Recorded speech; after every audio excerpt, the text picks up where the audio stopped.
جی سر، السلام علیکم. جی وعلیکم سر السلام. کیسے ہیں آپ؟ ٹھیک ٹھاک ہیں؟ شکریہ. اجازت دیجیے سر، آج پہلے سوال آپ کے سامنے پٹ کرنا چاہ رہا تھا میں. سر ایک ریسنٹلی کراچی میں ایک ڈیولپمنٹ ہوئی ہے اور کافی وہ خبروں کی زینت بھی بنی رہی کہ ایک طارق روڈ ہے مشہور، وہاں پر ایک مسجد ہے جس کو سپریم کورٹ آف پاکستان کے آرڈرز کے تحت یہ کہا جا رہا ہے کہ اسے بلڈوز کیا جائے، کیونکہ وہ انکروچمنٹ ایریاز کے اندر انکروچڈ کر کے بنائی گئی ہے، قبضہ کر کے بنائی گئی ہے. وہ زمین در حقیقت ایک پارک تھا، پبلک پارک کی جگہ تھی. اب یہ مسئلہ کافی چل رہا ہے کیونکہ دونوں طرف سے اپنی اپنی رائے ہے. کوئی اس کو ٹیسٹ کیس کے طور پر لے رہا ہے، کچھ کہہ رہے ہیں کہ یار پارک اور بھی موجود ہیں، مسجد کو گرا کر پارک بنانا یہ کس بات کی جو ہے آپ دلیل دے رہے ہیں. اس حوالے سے اس مسئلے پر آپ کی کیا رائے ہے؟ دیکھیے، اس میں سیدھی سادی بات ہے جو ہمیں اسلام میں ملتی ہے کہ جو شخص کسی کی زمین پر ناجائز قبضہ کرے گا وہ کسی مقصد کے لیے کیوں نہ ہو، قیامت کے دن اس زمین کو اس کے گلے کا طوق بنایا جائے گا. نبی پاک صلی اللہ علیہ وآلہ وسلم نے بھی اسے بڑی شد و مت کے ساتھ بیان کیا کہ قیامت کے دن وہ شخص سزاوار ہوگا جو کسی مقصد کے لیے بھی کسی کی قطعہ زمین کو جو عارضی طور پر اللہ تعالیٰ نے اسے دی استعمال کرنے کے لیے. مالک پوری کائنات کا، زمین و آسمان کا اللہ اور اس کے رسول ہیں. بے شک. قرآن مجید میں اللہ تعالیٰ نے اس کے بارے میں فرما دیا ہے کہ وراثت اللہ اور اس کے رسول کی ہے. ہم انسانوں کو اللہ تعالیٰ اپنے کرم کے ناطے سے کچھ عرصے کے لیے جب تک ہماری زندگی ہوتی ہے اس کے استعمال کا اختیار دے دیتا ہے، ہم اسے استعمال کرتے ہیں. لیکن یہ استعمال کا اختیار بھی ان کی ملکیت ہی کے زمرے میں آتا ہے تا وقت کہ وہ زندہ ہیں، اور اس کے بعد اس کو کسی اور کو ٹرانسفر کریں استعمال کے لیے، جس طرح وراثت کے قوانین ہیں. ٹھیک.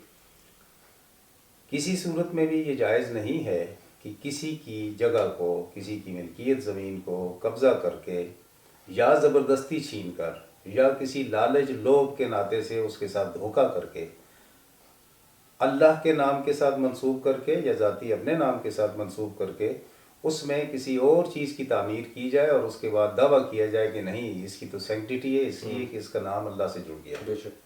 یہ کسی صورت میں بھی جائز نہیں ہے. ہم مسلمان ہیں، اسلام میں تو ایسے کام ہونے ہی نہیں چاہیے. یہ تو پہلی بات یہ ہے جو میں نے آپ کو عرض کر دی. اور اس کی دلیل کے طور پر میں یہ عرض کروں گا کہ نبی پاک صلی اللہ علیہ وآلہ وسلم نے تو مسجد کے لیے تحفہ لینا بھی زمین کا گوارا نہیں کیا اس صورتحال میں کہ تحفہ دینے والے ابھی بالغ نہیں ہوئے. ابھی بالغ نہیں ہوئے. جی. اوکے. وہ تحفہ بھی لینا گوارا نہیں کیا. مسجد نبوی کی میں بات کرتا ہوں. جب 1 ہجری میں نبی پاک صلی اللہ علیہ وآلہ وسلم نے ارادہ کیا کہ مسجد تعمیر کی جائے تو اس مسجد کے لیے جو زمین تھی وہاں پر تو وہ سہل اینڈ سہیل نامی 2 بچوں کی تھی، اور ان کے والد فوت ہو گئے تھے، وہ یتیم تھے، اور وہ بنو نجار میں سے تھے. مین نبی پاک صلی اللہ علیہ وآلہ وسلم کے اپنے ننیال میں سے تھے. ایون دو وہ آئے اور انہوں نے کہا یا رسول اللہ صلی اللہ علیہ وآلہ وسلم، ہم یہ ان کا چچا ساتھ تھا، 6-7 سال کی عمر کے بچے تھے، کہ ہم آپ کو یہ زمین ہدیتاً دیتے ہیں. تو آپ نے فرمایا کہ نہیں، مجھے جیسے پتہ چلا ہے کہ ان بچوں کے والدین نہیں ہیں، فوت ہو گئے ہیں، تو اس صورتحال میں یہ نہیں ہو سکتا. فرمایا یا رسول اللہ یہ بچے بھی یہی کہہ رہے ہیں. فرمایا نہیں، ابھی یہ بالغ نہیں ہوئے. ہمارے لیے ایک ایسا اصول متعین کر دیا کہ ہم لوگ نابالغ بچوں کو اللہ کے نام پہ بھی نہ لوٹ سکیں. معذرت کے ساتھ اللہ کے نام پہ بھی ان سے ہم انہیں یہ لالچ دے کر کہ جی اللہ کے نام پہ دینا بہت اچھا ہے، اور وہ ابھی نابالغ ہیں، صحیح طریقے سے اپنے فیصلے نہیں کر سکتے شعور کے مطابق، تو ان سے لینے سے بھی نبی پاک صلی اللہ علیہ وآلہ وسلم نے منع کر دیا. ایون دو کہ بن کیا رہا ہے، مسجد نبوی بن رہی ہے. ہم تو عام مسجد کی بات کرتے ہیں نا، مسجد نبوی بن رہی ہے. اب دیکھیے مساجد کی 2 قسمیں ہیں اس دنیا میں. جو سب سے اعلیٰ درجوں پر مساجد ہیں وہ 2 قسمیں ہیں. ایک وہ مسجد اللہ جو اللہ نے خود بنائی، مسجد بنوائی. مثلا جسے ہم کہتے ہیں بیت اللہ کی بات جب ہم تاریخ میں جاتے ہیں تو اللہ تعالیٰ نے اس کائنات کے بنانے کے بعد سب سے پہلے فرشتوں کو کہا کہ میرا ایک گھر بناؤ جو میری عبادت کے لیے ہو. وہ بیت اللہ بنا. تو بیت اللہ بنیادی طور پر مسجد اللہ ہے، اللہ کی مسجد ہے جہاں اس کی عبادت کی جاتی ہے. ایک وہ ہے جو اللہ تعالیٰ نے خود قطع زمین کو مختص کر دیا. اب جو قطع زمین اللہ تعالیٰ کی طرف سے مختص ہو گیا اس کی عبادت کے لیے، مثلا بیت اللہ تھا یا اس سے پہلے بیت المقدس تھا، بیت اللہ سے پہلے ان دو قطاعت کو جو کنعان کی سرزمین میں تھا، آج کل جسے فلسطین کہتے ہیں، ان دو قطاعت کو اللہ تعالیٰ کی طرف سے بہت بڑی تقدیس حاصل ہے. یہ جگہ متبرک ہیں ہمارے لیے، مسلمانوں کے لیے. ٹھیک ہے. پھر دیکھیے اسی بیت المقدس میں حضرت داؤد علیہ السلام اور حضرت سلیمان علیہ السلام ہیکل سلیمانی انہوں نے بنائے، مسجد ابراہیم بنائی وہاں پر. ہیکل کے معنی بھی معبد ہوتا ہے، عبادت گاہ جسے ہم کہتے ہیں نا، عبادت کرنے کی جگہ. اس کو بھی تقدیس اس لیے حاصل ہے کہ وہ اللہ تعالیٰ کے پیغمبر نے بنائی اور وہ جگہ مختص کر دی گئی. اسی طرح نبی پاک صلی اللہ علیہ وسلم نے حرم کعبہ کے بعد حرم مدینۃ النبی بنایا اور اس کو مختص کیا ایک پیغمبر نے اپنے ہاتھوں سے، اللہ کی مرضی سے. کیونکہ پیغمبر کے بارے میں یہ واضح ہے بات کہ وما ینطق عن الہویٰ ان ہو الا وحی یوحیٰ، کوئی بھی بات بھی نہیں کرتے، کام بھی نہیں کرتے، کچھ بھی تا وقت ہے کہ اللہ کا حکم نہ ہو. تو اللہ کے حکم سے وہ جگہ مختص کی گئی جس کو نبی پاک صلی اللہ علیہ وسلم نے بعد میں دعا بھی فرمائی کہ پروردگارا، جس طرح تو نے حضرت ابراہیم علیہ السلام سے کعبے کی تعمیر نو کے بعد اس کی دعا کو قبول کیا، اسے حرم بنایا، ٹھیک ہے، اسی طرح اس مدینے کو بھی حرم بنا دے. ٹھیک. تو یہ جو جگہ ہیں جو اللہ جس چیز کا انتخاب کرتا ہے اسے کوئی بھی وہاں سے ہٹا نہیں سکتا. انتخاب جگہ کا ہوتا ہے.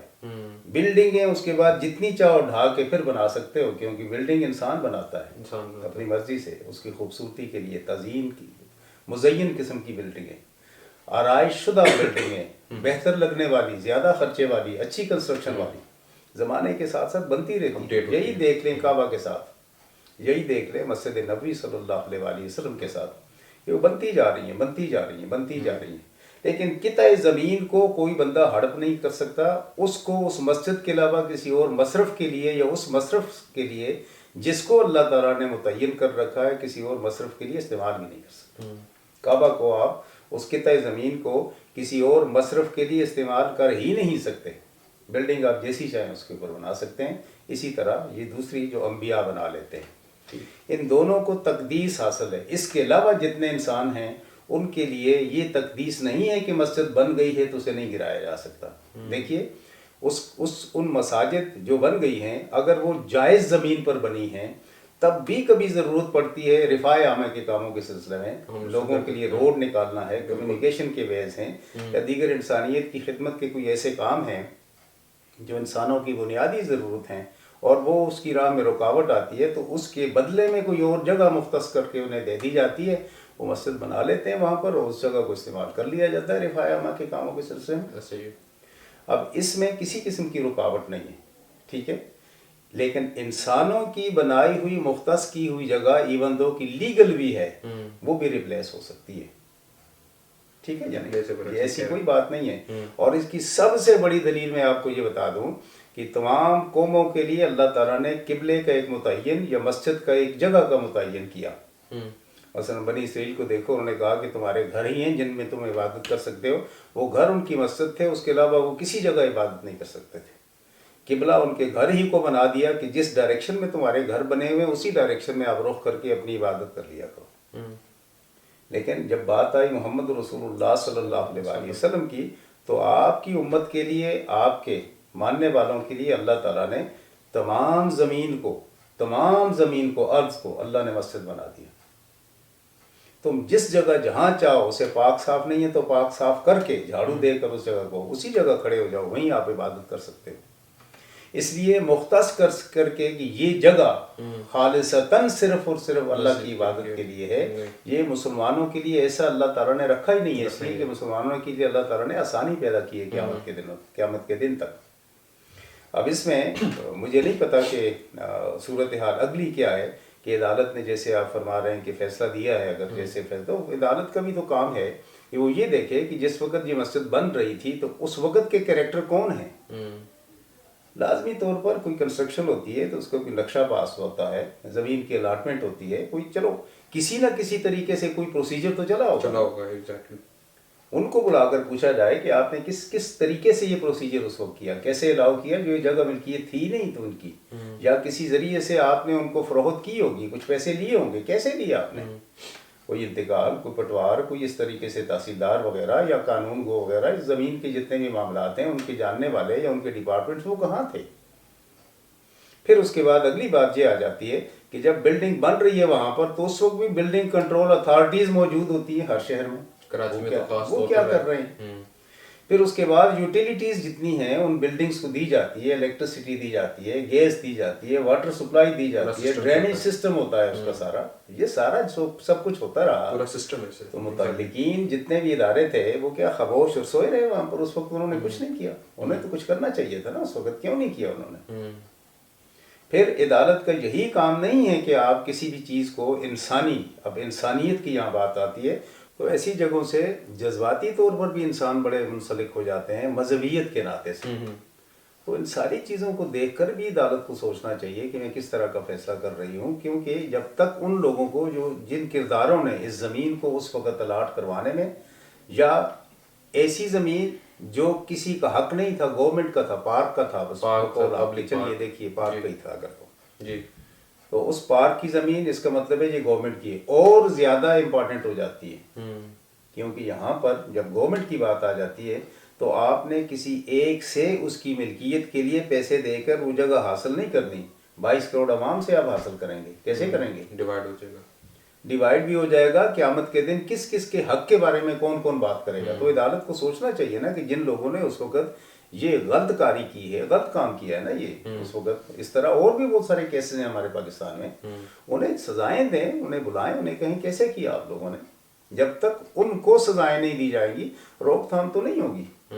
آج آپ کا حکم ہے کہ اس مسجد کو گرا دیا جائے, اگر اس کے گرانے سے آپ کے انکروچمنٹ ساری ختم ہو جاتی ہیں تو ضرور کیجیے, ورنہ نہیں تو بیچ کی راہ بھی تو نکالی جا سکتی ہے نا کوئی.